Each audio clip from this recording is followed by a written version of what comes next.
I got back into the industry. I think I came to FTC in like '07 or something for an art premiere, and I was like a secret mystery guest. And somebody said something like, "Oh, you know, you were like third in line to get your own pro shoe back in the day on DC, and you would have millions of dollars right now."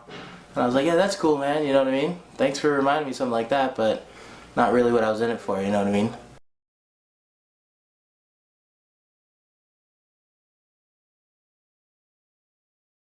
Well, what's going down to San Diego, you know, I've been like best friends on again, off again with James Thomas our whole careers. And after he, you know, left at SF and started living down south, once we both got established, I would go down there visit him, and I started, and like, he's pretty straight edge. I wasn't back then. I was into partying, stuff like that. He lived really close to Rob Dyrdek and the Alien House, Drake, Kelly Bird, all these guys that were just like down to have fun, party, and skate. We skated every once in a while, you know. No, we skated a lot back then. But the Alien House, I was hanging out with Rob Dyrdek and these guys, and they were just so psyched on my skating. I was psyched on them, you know. They were like, "Dude, we need to get you on drawers," you know what I mean? I was like, "Heck yeah!" You know, the ads are so sick. With the sequence of like their, you know, your ad, and like Dyrdek, like, or Drake was like covered in blue, or Dyrdek smoke, you know, I don't know, just all those crazy weird ads. So like Drawers was like a tight sponsor back then. Dude, that was like high end, paying you good for way back then. Huge boxes, like you get a box every month and it would weigh like 50 pounds, you know, just all clothes, everything you wanted. So you're always laced up, you know. And then they started DC, the shoe company, and I think I saw Rob Dyrdek get like one of his first shoe checks. There's shoe money. That's when shoe money came around. This was probably like 95 or something. You know, I have this look of, I guess, being hip hop, but I'm not. You know, I grew up punk rock kid in New York and stuff like that. Listening to alternative music back in the day. Going like my first show ever was Jane's Addiction and Happy Mondays at Madison Square Garden in New York City, like in '91. Just like, you know, and then Lollapalooza came out right after that, so that was pretty sweet.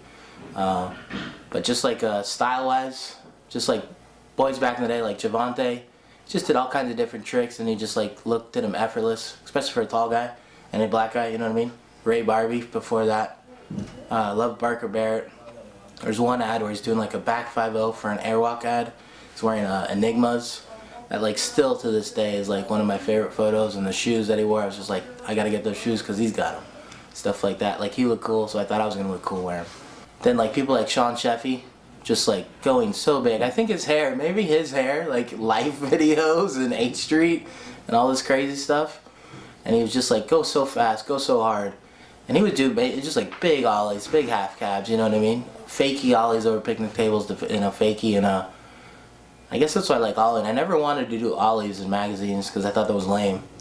But then like all of a sudden, I remember like, well, Gabe Morford's a really good photographer, and kind of just like helped me understand, like, dude, you know, even if I don't think, you know, I might not be liking it or doing something kind of lame, like he made a lot of, like, he probably helped out my career the most when I was like just coming up and turning pro, because he was the die-hard photographer for like Deluxe from Real, taking all the photos for us guys, taking us all around town, you know what I mean?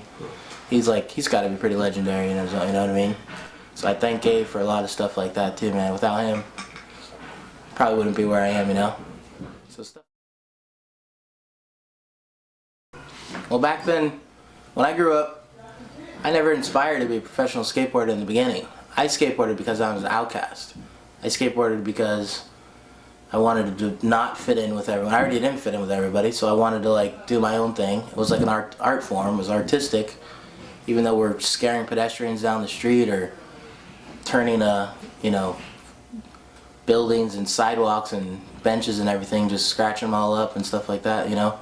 But just like once it became too much of a job after being pro. I mean, this was already after going on multiple summer tours, traveling the world for years already, and then like also my dad passed away around that time. Didn't know it influenced me to like stop skateboarding that much, but it was just something that like hit me pretty hard.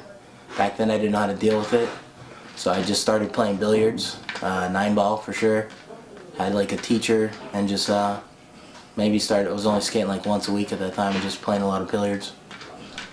Sal Barbier started coming up to SF a lot. I think he had a girlfriend up here or something.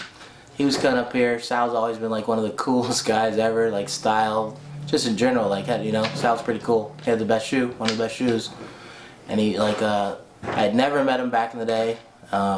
Finally met him, started hanging out with him. He like had a badass white Mustang back in the day, and I was rolling like import style Honda Civic, all souped up, street racing and stuff like that. And we would just like hang out. We wouldn't even skate. We didn't even skate and that stuff. We just like, he would either be chilling with his girl or he'd be like, Drake, let's go do some car stuff. You know, we go put car parts and chill, talk, hang out. And he started telling me about 23 skateboards. And this one I was like, yeah, you know, I'm not really like feeling real at all anymore. A few things happened at Real that I got a little bummed on. It was kind of a bummer, you know what I mean? So, just, I never, you know, I was psyched on Real, down for Real, but it wasn't like, once I figured out like, oh, you can be a professional and all this stuff, I wanted to ride for Blind Skateboards. That was what I wanted to ride for, you know? And I wanted to be a professional golfer. And if I can't make it as a professional golfer, I wanted to be a professional caddy so I can be right next to the guys doing it. And I achieved that goal in like 2009. Got through Q school and made it on the PGA Tour as a professional caddy. Did about 30 events out there. And then again the next year on the Nationwide Tour. And looking forward to going back out there in 2013. So that's what I'm going to be doing. So this was like a photo, I guess it was pretty big photo I had back in the day that a lot of people remember. Mike Blayback took it. Thanks, Mike, for always taking great flicks. I think I was wearing a Roots sweatshirt. I wore it all the time. I think it was a Canadian company. There was also a hip-hop group called Roots, so it was kind of like, you know, a little bit of both. And really glad it's on a board and a shirt. Proud of this one. This one's pretty sweet.